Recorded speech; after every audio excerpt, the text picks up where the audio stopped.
It's Thursday of Holy Week, the night of the Last Supper, Jesus' final meal with his disciples before the cross. It was the beginning of the new covenant, and every action that Jesus took that night carried deep spiritual meaning. Luke 22:15 says, "With desire I have desired to eat this Passover with you before I suffer." Jesus gathered his disciples in the upper room to share the Passover meal, a remembrance of how God delivered Israel from Egypt. But that night, Jesus became the true Passover lamb. Luke 22:19-20 says, "This is my body, which is given for you. This cup is the New Testament in my blood, which is shed for you." Jesus was declaring, this is the new covenant. The bread is my body, the wine is my blood, and I am the sacrifice. Before the meal, Jesus did something very unexpected. John 13:4-5 says, "He riseth from supper and began to wash the disciples' feet."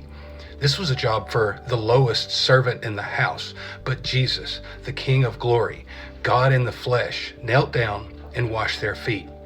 John 13:14-15, "If I, then your Lord and Master, have washed your feet, ye also ought to wash one another's feet." He wasn't just cleaning their feet, he was giving them an example. He showed them that ministry begins with humility. That greatness in the kingdom is found at the feet of others, and that love must look like service. Even in that sacred space, Jesus was already being betrayed. Matthew 26:21, "Verily I say unto you that one of you shall betray me." Judas was there. Jesus washed his feet too. He dipped the bread, handed it to him, and still called him friend. Jesus knew betrayal was at the table, but he still chose love. This night wasn't just a farewell dinner. It was the beginning of a better covenant, one written not in stone, but in blood. Jesus was about to be broken like the bread and poured out like the wine.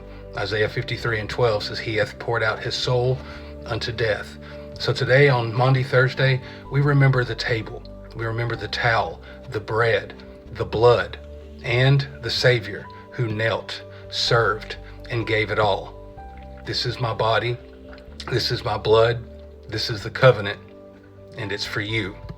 And tomorrow, the cross.